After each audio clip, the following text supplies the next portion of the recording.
This program is presented by University of California Television. Like what you learn? Visit our website or follow us on Facebook and Twitter to keep up with the latest UCTV programs.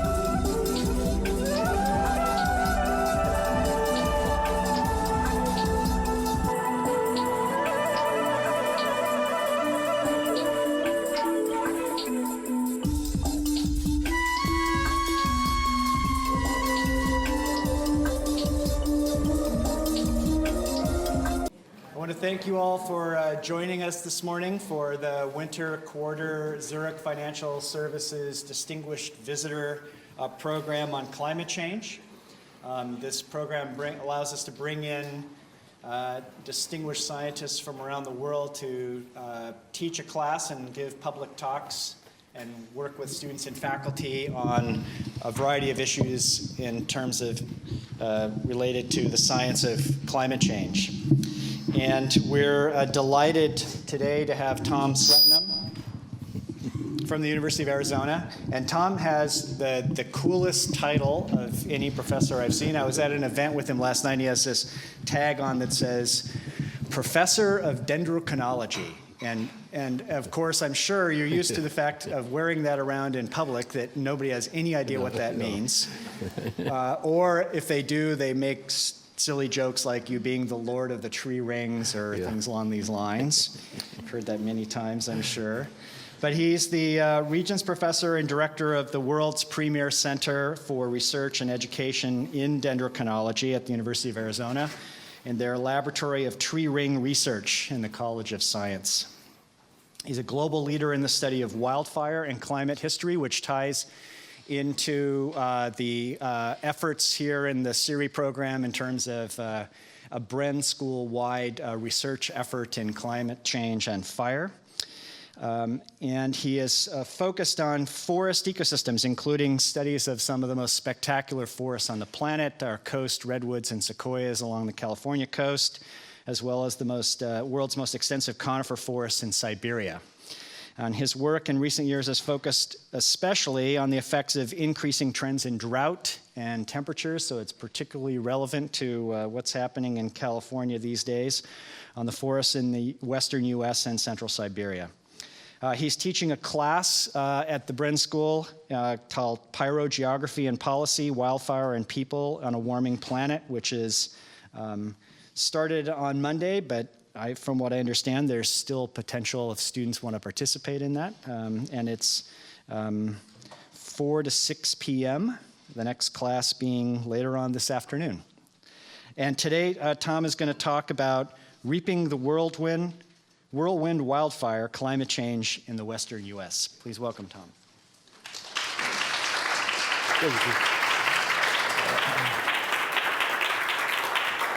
Thank you, Steve, very much. Appreciate that. It's great, my honor and pleasure to be here. My sincere thanks to the Bren School and, of course, Zurich Financial for supporting this generous fellowship. And truly, it's always fun to come and talk to students, enthusiastic, energetic folks with experience, professional experience as well. So the class has been really, really interesting, and I look forward to the next few lectures. I also wanted to thank other folks, Naomi Take in particular, and Andrew Plantinga and Sarah Anderson made me feel very welcome here. And Sati Aremi, I really appreciate, thank you. There you are.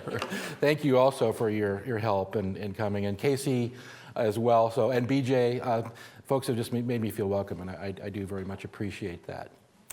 Well, okay, let me go to the slides here.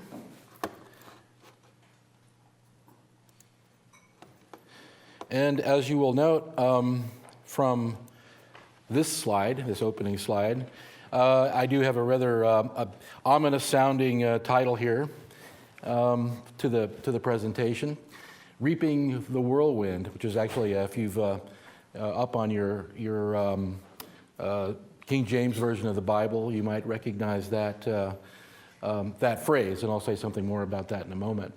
Obviously, this topic is an important one to many folks around the western United States, the changes that we're seeing in forests and wildfire regimes. This is a striking image here from the Wallow Fire in Arizona. Let me see if I can get this little thing to turn off here.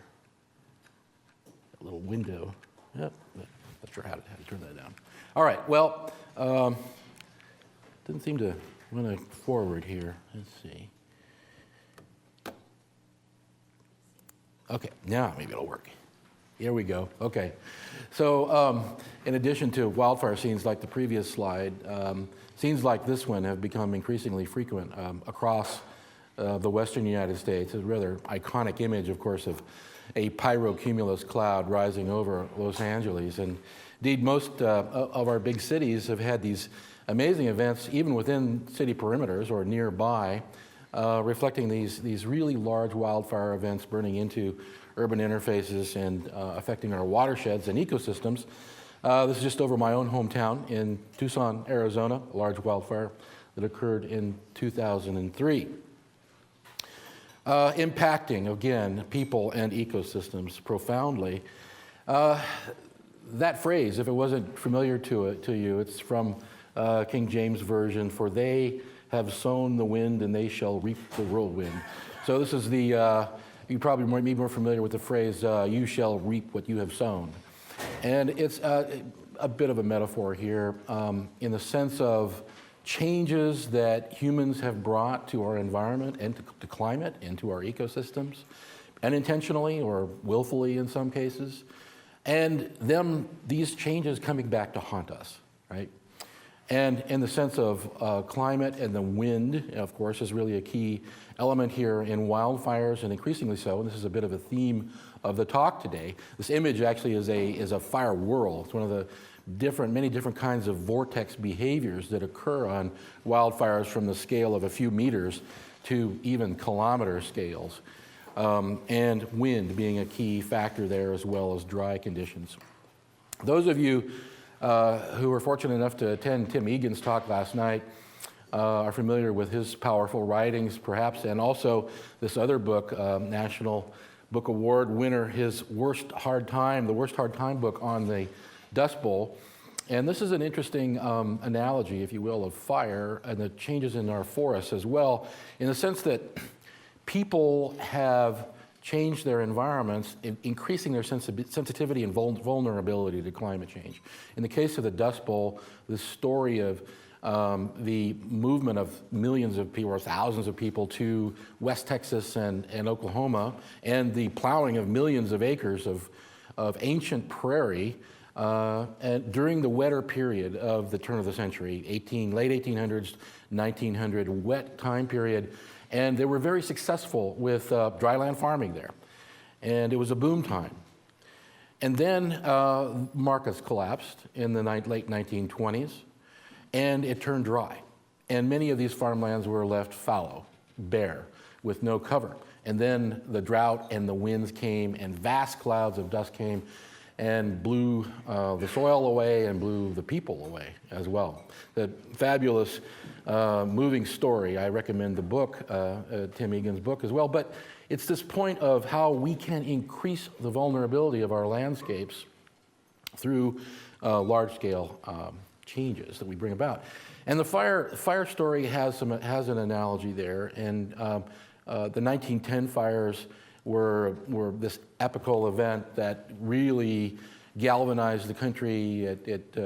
As Egan described it, utilized by Pinchot and Roosevelt to firmly establish the Forest Service and to establish that as the mission of the United States Forest Service, to put fires out. And Egan actually makes this connection. This is a quote from Ehlers Koch, who was one of the early forest rangers. He was one of the little GPs, the little Gifford Pinchots, who was sent out to the wilds from Yale and was on the 1910 fires. He was actually injured in the 1910 fires, survived them, and years later wrote a biography and also wrote some papers, a paper particularly questioning whether or not it was all a great mistake. This was, I believe, in the 1930s, and wildfires were popping up again in the West in the context of the drought. And he was questioning whether it was wise to be putting fires out. And this amazing quote here was that all this effort and expenditure of millions of dollars added up to anything to human good. Is it possible that it was all a ghastly mistake, like plowing up the good buffalo grass of the dry prairies? He had actually made that connection himself about the mistake, perhaps, of totally excluding wildfire from our landscape. So the problem there in many of these systems has been the changes in the fuels. It's not the case in all forest types or all vegetation types, but in some forests definitely is the case. And that connection was made long ago. And then drought and climate variability is also obviously a key factor. 1910 was extraordinarily hot and dry. It was the driest spring, actually. March to May temperature, this is the anomaly, temperature anomalies, the difference from the long term, it was the warmest spring until recently. Check this out. Look at the trend of spring temperatures is clearly ramping up since the 1980s, and we finally actually equaled the record and broke the record here in 2012 of warm springs. And this is really a critical month for wildfires, especially in our montane areas, because this causes this early snow melt, and then you have a longer drying period of the fuels into the summer months. I show this just to take note again, this ramping up. This is a major decadal scale phenomenon, and it's likely related to rising global temperatures.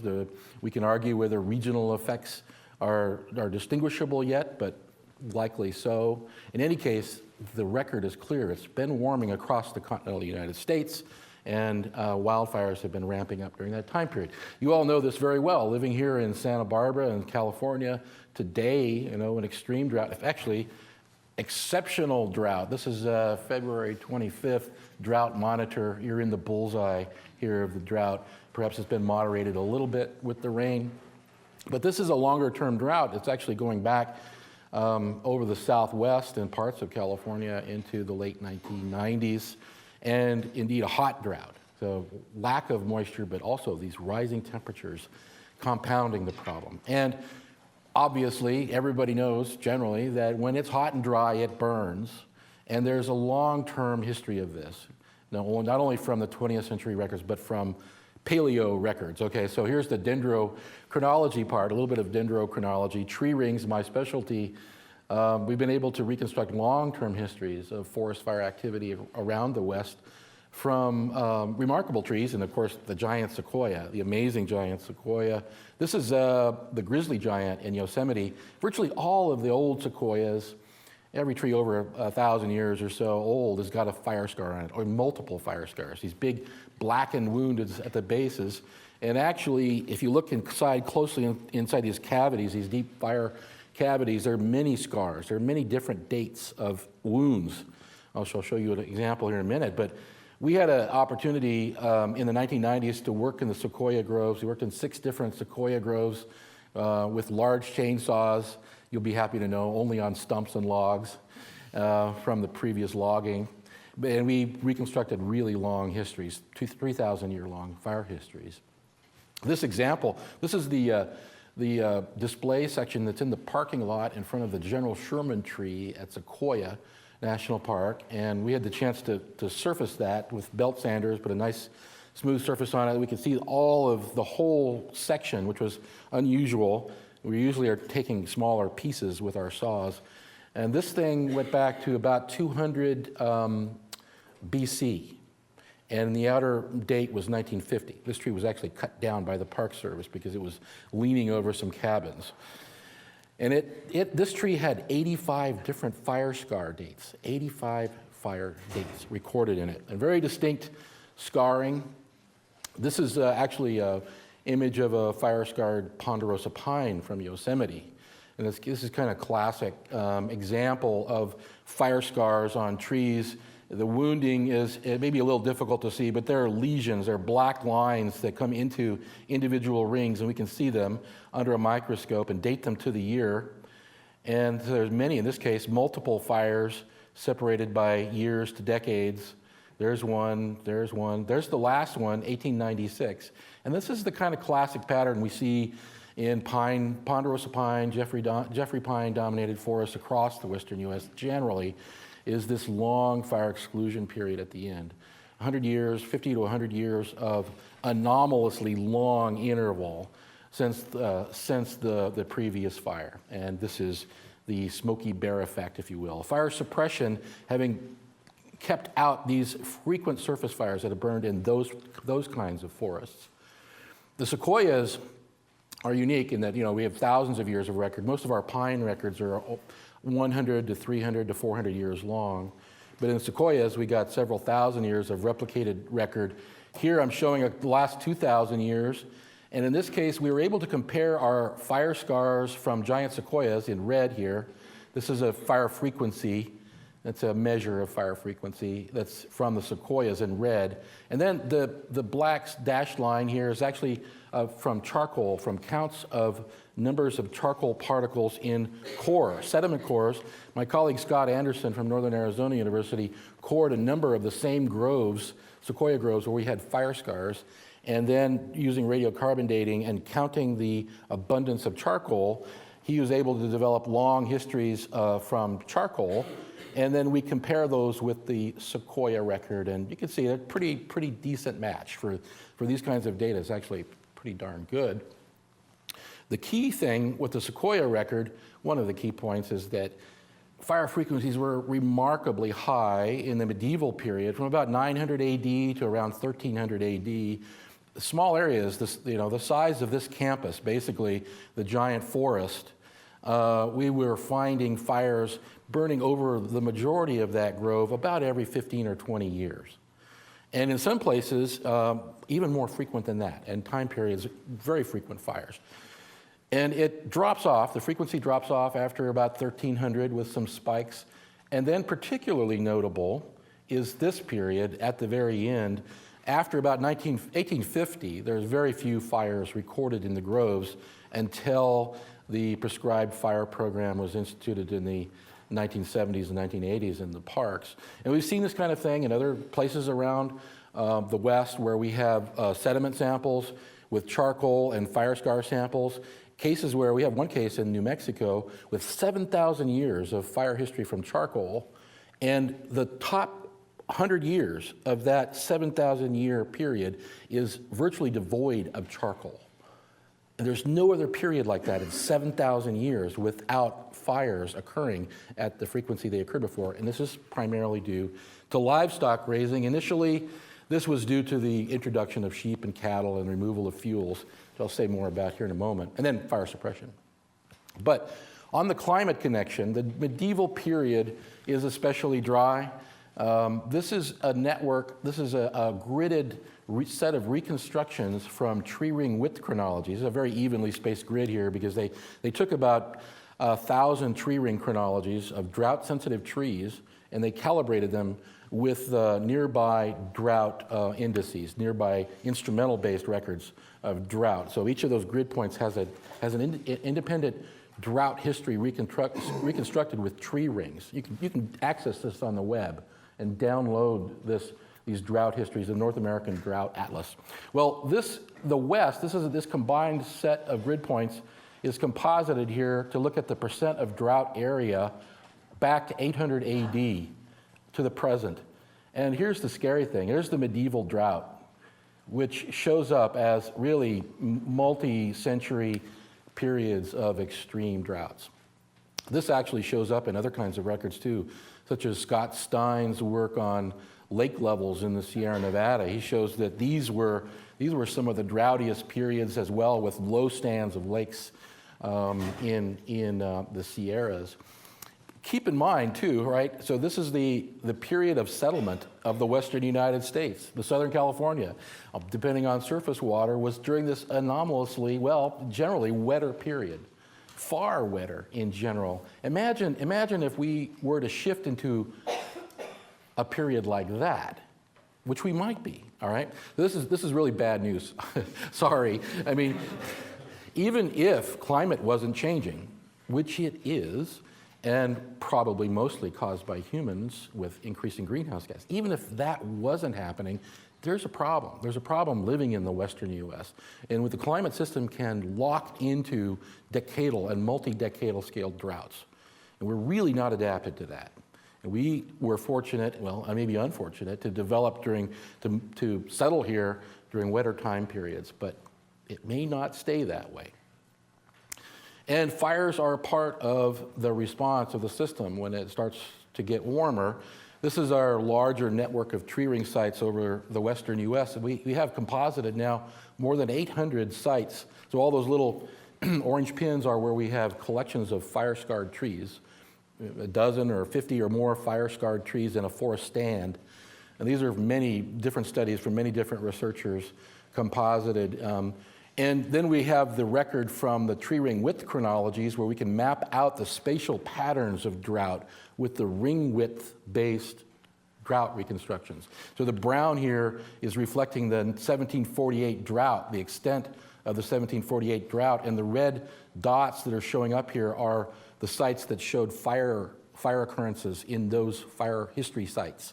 And the darker the red, the higher percentage of trees were scarred in those sites during that 1748. 1748 is an interesting year. It actually shows up only as a micro ring, a very tiny little lens of growth on some trees. It was so dry during that year that it actually reduced growth so much you only find it in some places on some trees. And the year before was extraordinarily wet. This is a common pattern, is wet, wet, dry is a real key to these highly synchronous fire years. Here's the chronology for all of those sites over the west, going back to 1600. And a couple of obvious characteristics, highly synchronous fire years across the western United States. There's 1748. Very large percentages of sites showing up in those years. Also, high synchrony of low fire occurrence years. And these are very well correlated with wet and dry patterns and lagging patterns, wet, wet, dry. So, for example, they also matches nicely with El Nino, southern oscillation patterns, and other kinds of climate histories and reconstructions. The other big thing is, look at this, right? This is the deficit of burning. This 1910 right there in comparison. 1910 was the big year, but it shows up as fairly small compared to the pre-settlement era. These records are predominantly from pine-dominated forests, so it's not entirely reflective of all the western United States, but still general burning patterns. In these forests, especially that had these frequent fires, understory, frequent low-intensity fires, it's very obvious from all sorts of records, aerial photography, for example, that these stands have changed in this last century because of the lack of fire. So we see the last fire scars recorded in the 1890s, and we see a surge of trees coming in thereafter. You can see it in repeat photos on the ground and from the air, and from age structures of trees. For example, this is the Santa Fe watershed. This is an aerial photo. This is a couple miles across. This upper watershed, the Santa Fe watershed, where Naomi has worked as well, showing this drastic change from 1935 to 2005. This slope right here is probably sort of a savanna grassland kind of a slope, a south-facing slope with grasses and trees, and then look how it looks 70 years later, closed in. Many, many more trees. This is a real problem in dry conditions, enabling fuels basically to carry fire into the canopy, and a threat to the watersheds because these have reservoirs, and the hydrological responses following fire, as you know, here in Southern California, can be pretty extreme. So there's a problem here. And again, I would want to say, and I will come back to this, is that this problem of changing forests is specific to some types, and the changes due to fire suppression is not the case in all types. Probably not the case so much in chaparral. But it is the case in many of these drier pine forests. And then on top of that, we have climate change. We do have warming temperatures, increasingly warm springs, and the increasing numbers of large fires. So this paper, Tony Westerling compiled large fires. So these are the fires over a couple of hundred hectares back to the 1970s, and comparing that with spring temperature is a pretty good correlation. The highest fire occurrence years corresponding with early springs. So snowmelt, early drying conditions.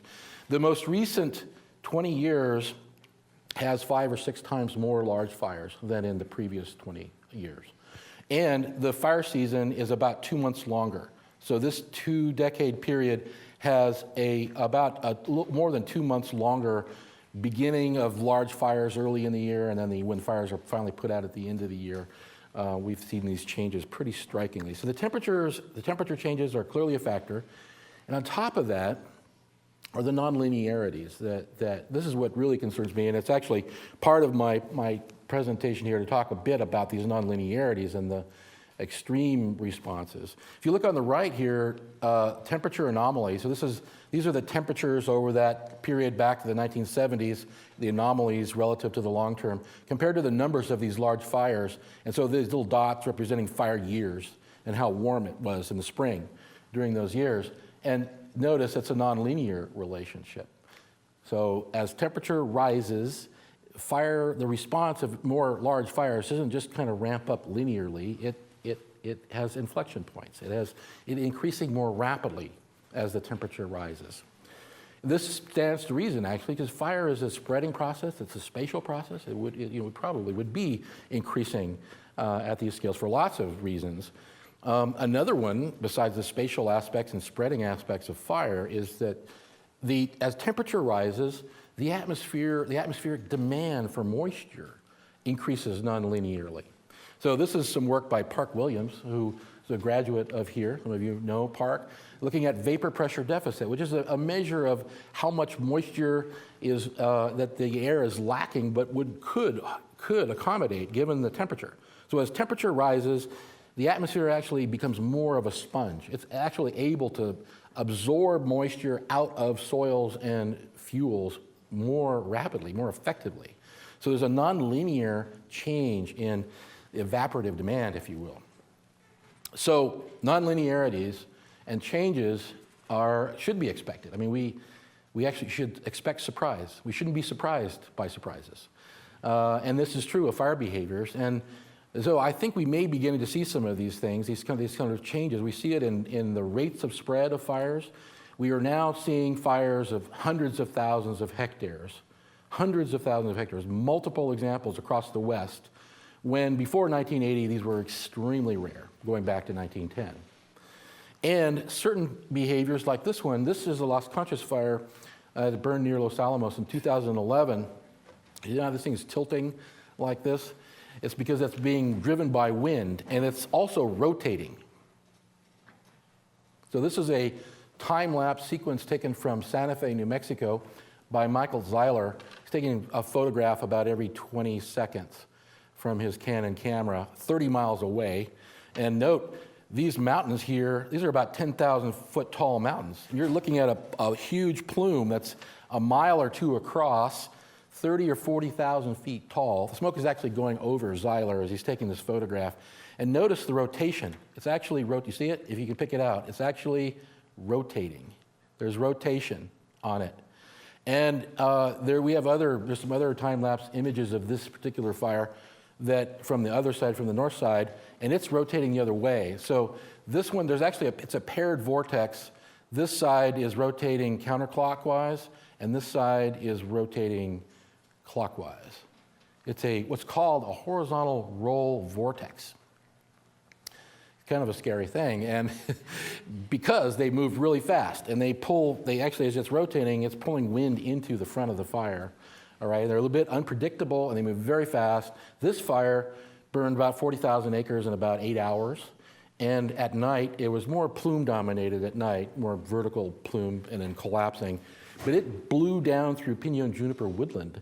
This is actually about a 400 or 500-year-old alligator juniper in a very sparse pinyon juniper woodland that rarely or ever, if ever, burn. There's very little evidence of stand replacing crown fires in these open, kind of sparse pinyon juniper woodlands. But this fire blew almost all the way down to the Rio Grande that night. It's extraordinary rates of spread. If there had been a human community in the way here. It would have really been a disaster. This landscape, as a number in the southwest, it's actually, they're reburning now. So this is near Los Alamos again, the Las Conchas area. Reburning areas that burned previously. There are 10,000 acre canopy holes. In fact, there's one that's got 30,000 acres of continuous total stand replacement.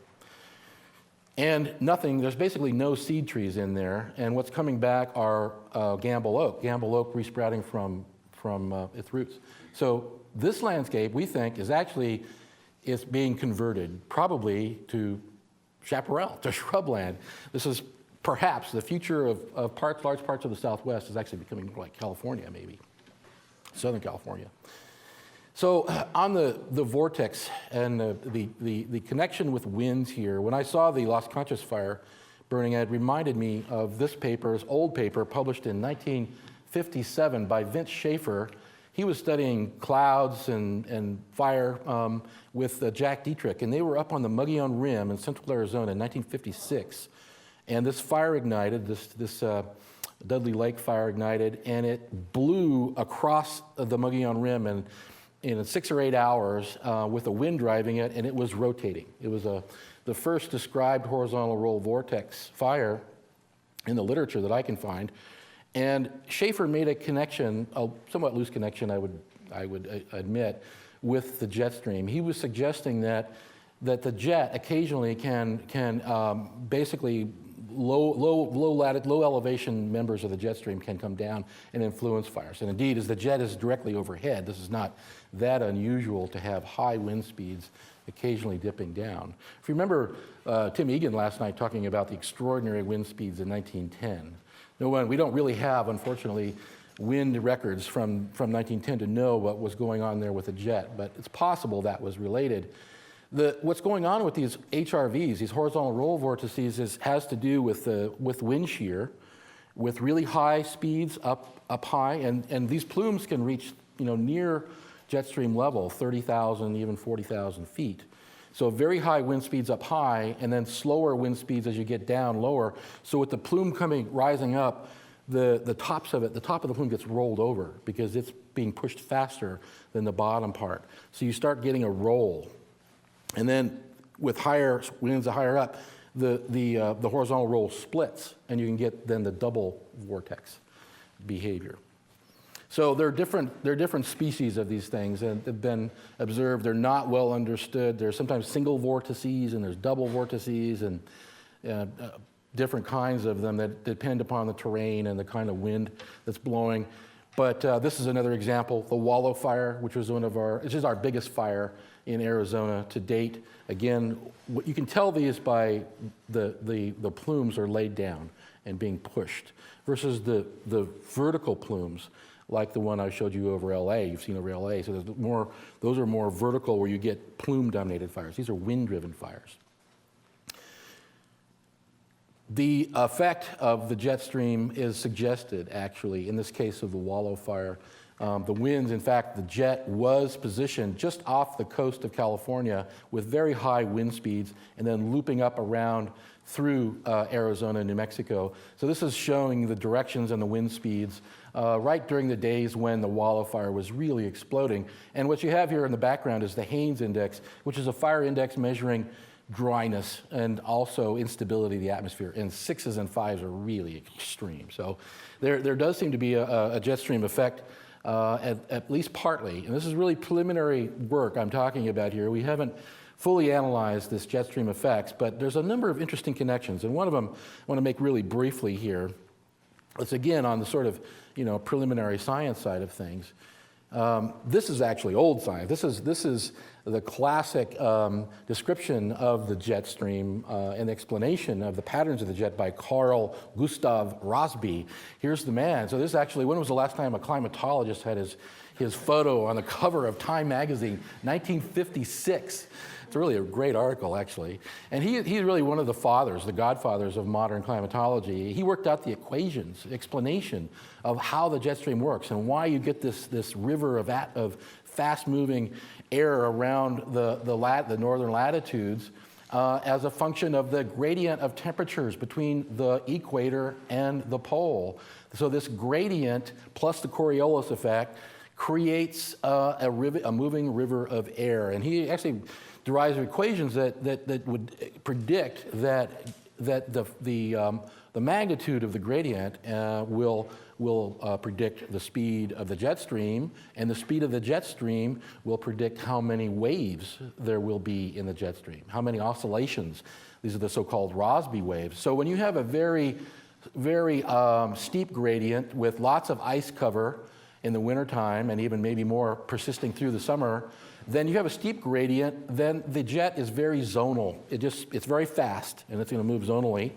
And then when you have low ice cover and you have a low gradient, the jet slows down, and it starts to meander like a river. A meandering river on a floodplain versus a river that's like shooting down a steep gradient, fast and straight, slow and meandering. Okay, and so when this gets slow and meandering, then you get deep troughs, and you get very deep ridges, blocking patterns, and drying temperatures, and then cold outbreaks. Polar vortex. This whole discussion has been part of the polar vortex discussion. Is this because of the decreasing gradient of temperatures from the pole to the equator? This is very hotly debated right now among climatologists as to whether or not we're detecting this, whether or not it's detectable, or whether or not there's natural variability that will ever prevent us from saying that the loss of the sea ice is causing these patterns. Suffice to say that at this point, this is a real phenomenon. Troughs and ridges, slow-moving jet streams, and heat waves and fire are connected. Whether there's a trend in them is yet to be determined. If it's connected to climate change is also to be determined. But it's an expectation, at least I would think is an expectation, that as the sea ice melts further, that northern latitudes warm up, that one might expect there to be more blocking patterns. This is the great heat wave that hit Moscow in 2010, and the bogs around Moscow were burning. I mean, actually, these swampy areas caught on fire, and it had very, very bad time there with many people dying from smoke and heat. And then over here in Pakistan, downstream was flooding in Pakistan. Coldest temperatures in the spring recorded in parts of central Siberia, and then far eastern Siberia was burning. So these patterns happen. And it's not just the blocking. So imagine you have drying temperatures here, and the jet is moving. So these loops are they're moving. They're moving, west to east. So as this dries out for a couple of weeks, then as this jet is moving across, you get winds. As the jet moves right across, and you get frontal systems and lightning. So there's a number of mechanisms in how these things can actually generate wildfires, be related to wildfires. This is the Wallow Fire, the footprint, the satellite image of the footprint of the Wallow Fire, and extreme run. This is a 10-mile long run right here. And you can zoom in on Google Earth, and I challenge you to find some living trees in there. This is about, I don't know, some thousands of acres of just ground fire patch in the red there. Extremely high severity fire during these wind-driven runs. So these linear features like this are quite distinctive. You can zoom in, and using historical imagery in Google Earth, you can see these straight edges going up and down hill slopes. They're very distinctive. This is 1967 fire. In 1967, still quite evident. A lot of these have these interesting tree streets, these strips of unburned trees out in the middle and on the edges, which we don't really know how those are created, but they're a feature of these wind-driven vortex fires.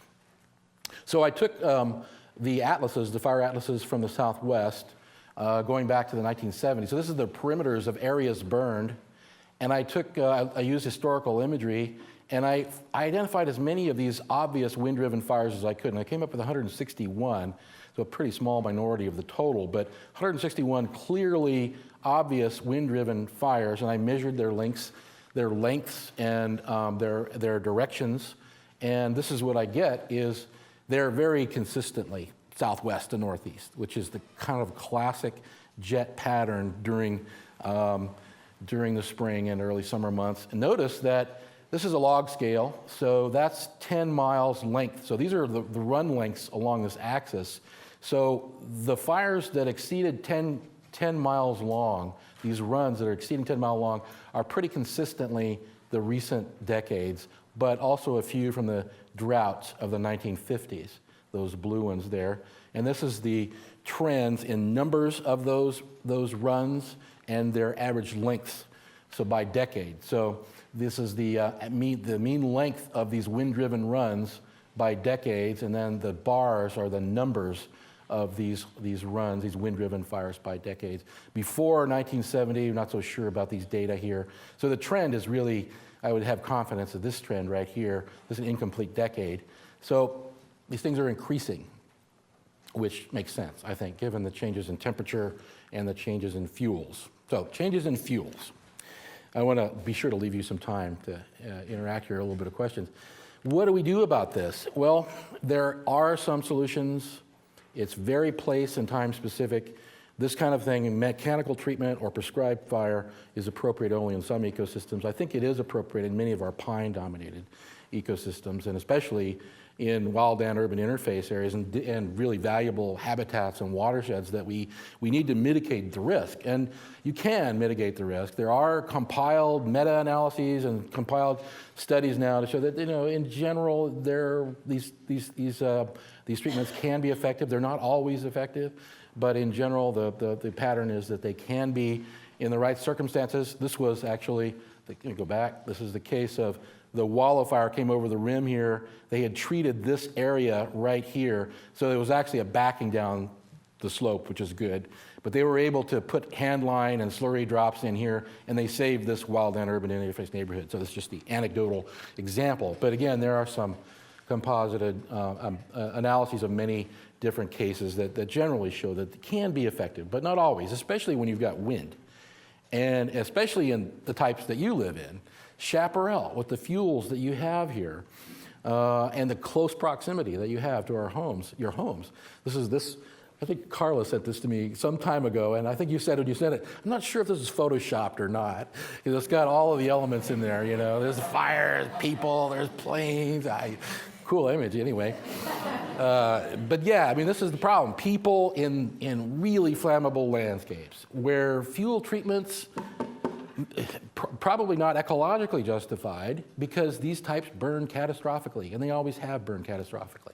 And wind blows the embers, so you have these maelstroms of swarms of embers blowing, and even if you put in a really big fire break, that may not be effective during a Santa Ana wind or a sundowner, right?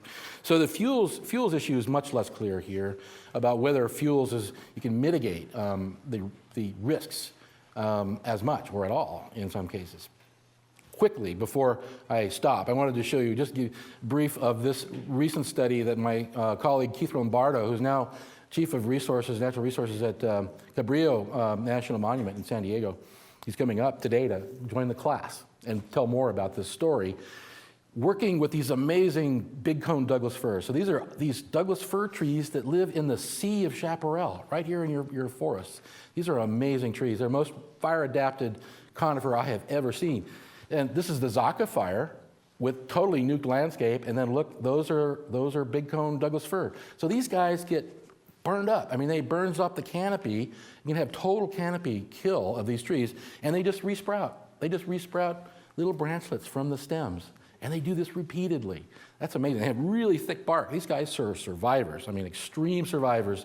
They have to be. These are conifers living in a sea of chaparral. So Keith and my colleague Chris Basin, these guys did some pretty serious surgery, biopsy surgery of plunge cuts with chainsaws. We didn't hurt the trees too bad. Small wedge sections on the uphill side, and about 8 out of 10 trees have fire scars in them and other indicators. So we see these wounds anywhere from 1 to 4 or 5 lesions that are fire related, and we are able to match these very well with fire atlases to the 20th century. So they're corroborated by fire atlas. We also see changes in growth, surges, and suppressions in growth. So Keith has been able to compile this amazing fire histories. One study published here in Los Padres, and then 2 more to come with a couple of other papers from his dissertation, which is completed. And this is a Los Padres. So these individual lines here are the fire histories from stands with multiple trees sampled, and the tick marks are the fire dates. The black tick marks are the fire dates from different stands in the Los Padres. The blue lines connecting some of those are the less widespread events, like 10% or fewer of the stands recording a fire. And the red ones are the fire dates that are synchronous over 25% or more of the stands in this part of the Los Padres. So, is there a change in the 20th century? Maybe. Well, if you just looked at the red ones, actually, no, there's no statistical change in the intervals between widespread fires. Widespread fires burn every 30, 50, 60 years in Chaparral, and they have for hundreds and hundreds of years. However, there are actually more small events that tend to be less synchronous before 1900. So Rich Minnick and John Keeley have both seen this graph, and both of them kind of like it. For those of you who know the debate about this. I think actually the other sites that Keith has in the Los Angeles and San Bernardino, it doesn't show such a clear, one of them shows this kind of thing in the 20th century and the other one doesn't. So maybe the jury's out whether or not really there's been a decrease in the number of smaller events. You might expect there might be with fire suppression, there'll be fewer small events. But has that had an effect on fuels or in fire occurrence and severity and size? I don't know.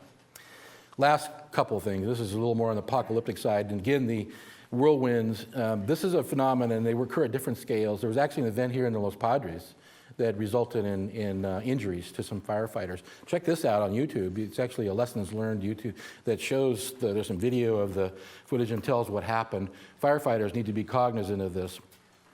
And then on a sadder note, of course, this last summer in Arizona, we lost 19 firefighters. There they are. This is like hours before these young men died. In that type, that's Chaparral. Actually, this is Prescott, Arizona, dead. This is drought-killed Chaparral, okay? A really, really sad event. Interesting, this landscape was more forested back in the 19th century. It was very heavily logged. It's the most intensive mining area of Arizona.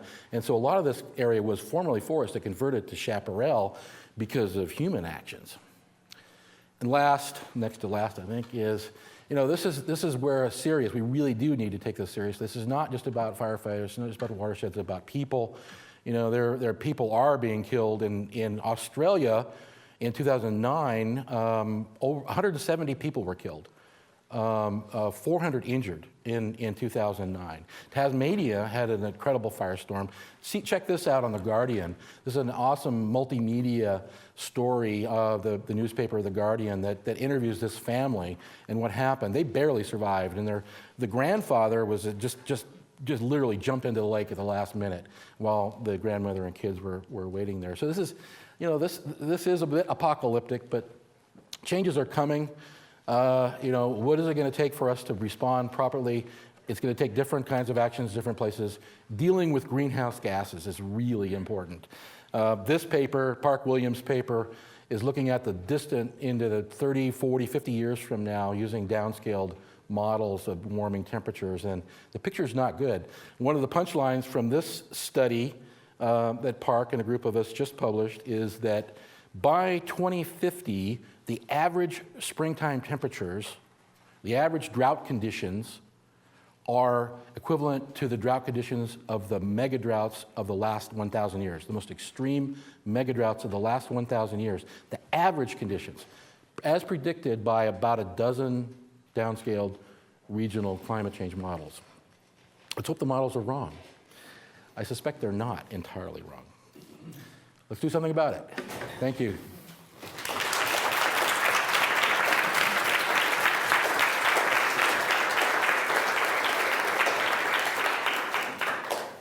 A few minutes.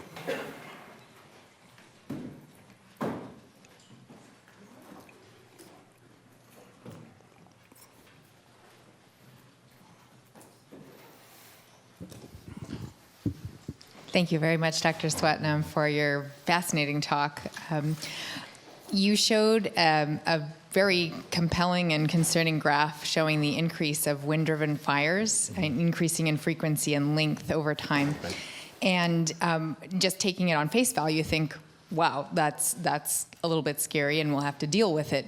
But one thing I was wondering is if you've thought about and reflected on how suppression of fire relates to that graph. And my thought would be wind-driven fires are so dangerous that the firemen are not going to be in there fighting them. They're going to be off to the side. So your graph is probably accurately reflecting a natural process. Do you have any thoughts on how suppression relates to that graph, and if you think it influences the frequency? Yeah. Well, it's a tough one. It's very difficult, impossible, really, to totally parse out how much of the changes that we're seeing are related to changes in fuels versus changes in climate in these types where there's been increases in fuels. So in the Ponderosa pine types to the southwest, where that record is from, there's clearly been increasing fuels and increasing densities of the forests. But it's hard to say what percentage of this change is due to the fuels and how much is due to climate. One clue is that the 1950s actually had as deep a droughts as that we're having now, but they weren't hot droughts. And we had actually the fuels at that time, and many of these forests had high density stands in the 1950s. And yet the largest wildfire, the largest forest fire in New Mexico and Arizona in forest before 1980 was about 50,000 acres. 50,000 acres. Now we've had 500,000 acres. So based on that, there were what I'm saying is in the 50s, fuels were already there. It was a pretty warm drought, but it was a pretty deep drought, but it wasn't a hot drought. Now we've got the fuels plus a hot drought, and the fires are 10 times larger. So, I think the warming temperatures are a key factor. I mean, they may be the primary factor. But again, fuels are contributing. Now, whether or not, what to do about this in terms of, firefighters, the unpredictability of it is with the winds, they can come up so fast, and the behaviors, things can switch and change. The example from the Los Padres here, where they were caught, this was a smaller vortex, and this thing changed direction very suddenly. So even though firefighters may think they're out of the way, they may not be out of the way. And if you look at what happened in Australia, this was warning time, high winds, where people at night, and people didn't get the message, or they were doing some other kind of thing, were waiting, and then when it came, it was too late. So it's the speed and the behaviors, the unpredictable behaviors of these things that gives me pause. I hate to be alarmist, but it's like, I'm actually surprised that Southern California hasn't had a very high fatality event. And this is what everybody is cognizant of this, I hope, but what are we doing about it? What can we do about it? I don't know what the answers are, but it is a real possibility that we're gonna be faced with a black swan kind of event where we didn't really anticipate it because it's a behavior we haven't seen before.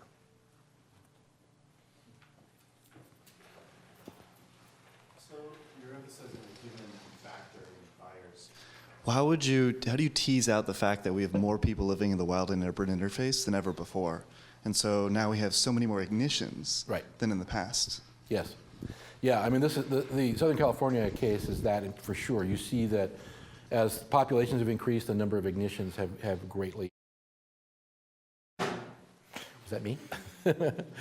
So your question about was. So you're saying we're getting bigger fires, we're getting more frequent fires. Yep. That might be just more people lighting. Yeah, no, actually, I think we're basically at the saturation point of ignitions. And that's true, I think, in Southern California. There's so many people on the landscape that when the conditions become ripe for fire, like it's really dry and it's windy, you're almost guaranteed an ignition. Just an example, this is the way it is in the Southwest too, where we have lightning, right? And there's so much lightning that the ignition sources are not really limiting. It's really about the fuels. When we had a big fire outbreak in 2011 in Arizona, it was really windy and really dry, and they were down fighting one of the big fires south of Tucson. And during the day, the first day of that fire, the firefighters started 6 separate fires by accident, just by parking their vehicles off the road in the grass, by a bulldozer pushing rocks and causing a spark. The point is that when the fuels are ready and the winds are there, they're going to burn. And when you've got a landscape like Southern California with thousands and millions of people actually traveling around in the hinterlands and burning stuff in their backyard, it's really not the ignitions are really not a limiting factor. It strikes me that most of the southwestern ecosystems that you've studied are pretty low diversity in terms of the conifer component. And so it seems like those are the areas that are going to be most susceptible to actual complete loss of the tree canopy over time. And I'm wondering if you've tried to sort of map out the extent to which there will actually be whole-scale vegetation conversion from what used to be conifer forest to something else. No, this is a really, a big question is where is the type conversion going to occur? What is the patch size? What is the patch size that will limit Ponderosa pine from regenerating into forests? This is a really critical question now because there's a debate in the ecological community about, well, there were crown fires in Ponderosa pine, especially you go farther north. There were some stand replacing fires in Ponderosa, and they're patches, but how big were those patches, right? It's a very heavy seed. And so dispersal is, at some point it becomes totally, bird dispersed. It cannot disperse by wind. Plus, if it goes into shrub and grass, you may not get, and then it burns every 20 or 30 or 40 years, it's just not going to come back to forest. So I don't have I don't have that answer. What is the patch size that is not sustainable in Ponderosa pine? I actually think it's on the order of 1,000 to 1,000 acres and up. Below that, you may be able to seed it in time. But we're getting many events now with greater than 1,000, up to 10,000 acre canopy holes.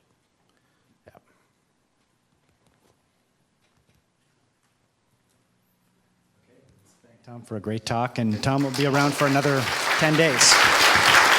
My pleasure.